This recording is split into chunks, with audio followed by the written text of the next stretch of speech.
Hello, my name's Phil Earle. I'm the writer of a few books for children and young adults, and I'm here today with Scottish Book Trust to talk to you about the importance of effective settings when you're trying to write stories. You can have the greatest characters in the world or the most engaging plot imaginable, but unless you place those things within appropriate and engaging settings, then really quickly your story can start to unravel. So what we're going to look at today is how we can use settings to make your stories as strong and as pacey as they can possibly be. When we talked about plotting, you'll remember that we talked about the importance of giving your characters hurdles or obstacles that they have to overcome. So here's a thought: when you're using setting effectively, why not make the setting itself an obstacle or a hurdle that your character has to get over? Let me give you a really great example, which comes from Lewis Sacker's Holes. The prison that Stanley Yelnats is sent to is set in the middle of a desert. There's no lakes, there's no rivers, there's no seas anywhere in sight. It's scorching hot. There's nothing for the boys to drink apart from the occasional sip of water. And every day they have to be out there in that unwavering heat, digging a hole 5 foot by 5 foot. And that's an incredibly effective use of setting because it creates tension, it creates drama, it creates comedy at times, and it also drives the plot on incredibly effectively. Don't be afraid as well to allow places that you know, love, or even hate form the settings for your stories. Every story that I've ever written has really been set in the same place. A fictional Hull, which is the city in which I grew up. Why would I use that? Why would I use Hull in that way? Well, because I knew what it was like to grow up there. I knew how walking down certain streets used to make me feel. And that gives you a certain power when you're writing, that sense of familiarity. Even if I was writing a fantasy story, something that couldn't possibly set in Hull, the immersion of feeling scared as you walk down that street is exactly the same as it would be in a fantasy world. Allow that immersion that you get from that street to be transplanted into whatever world it is or whatever setting that you're creating for your story. Try and think about how your setting can help your characters. Think about how a setting can reflect their state of mind, to almost work as like a magnifying glass or a mirror to what's going on in their heads at various parts of the story. For example, the Harry Potter books, 7 magnificent fantasy novels. And when you first meet Harry, where is he living? In the cupboard under the stairs, the grimmest, almost most abusive place you can make a kid sleep. It's dark, it's damp, it's cramped. There's no potential in there for Harry, and it will affect the way that he sees his future. Compare and contrast that, however, with the moment that he arrives at Hogwarts, at this incredible, beautiful, expansive castle with staircases that move at a moment's notice and portraits hanging on the wall that speak to you.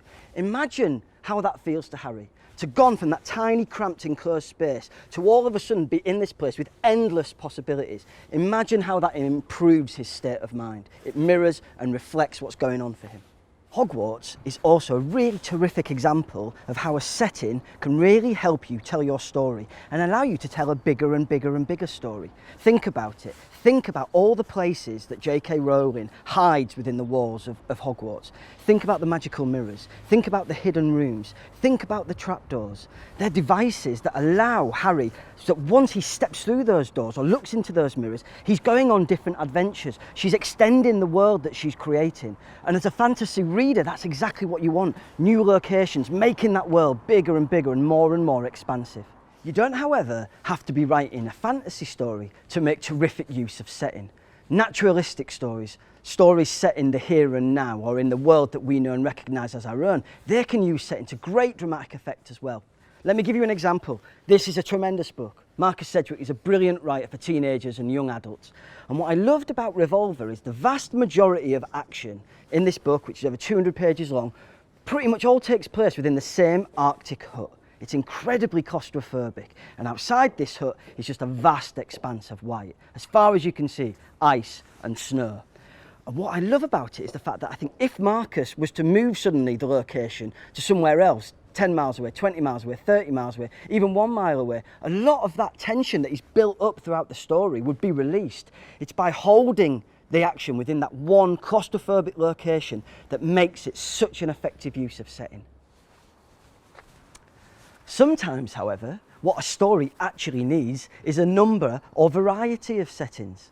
Let me give you an example. One of the criticisms or observations that my editor levelled when she read Heroic for the first time was that all the scenes seemed to be set in 2 places, in the warfields of Afghanistan and on a council estate back in England.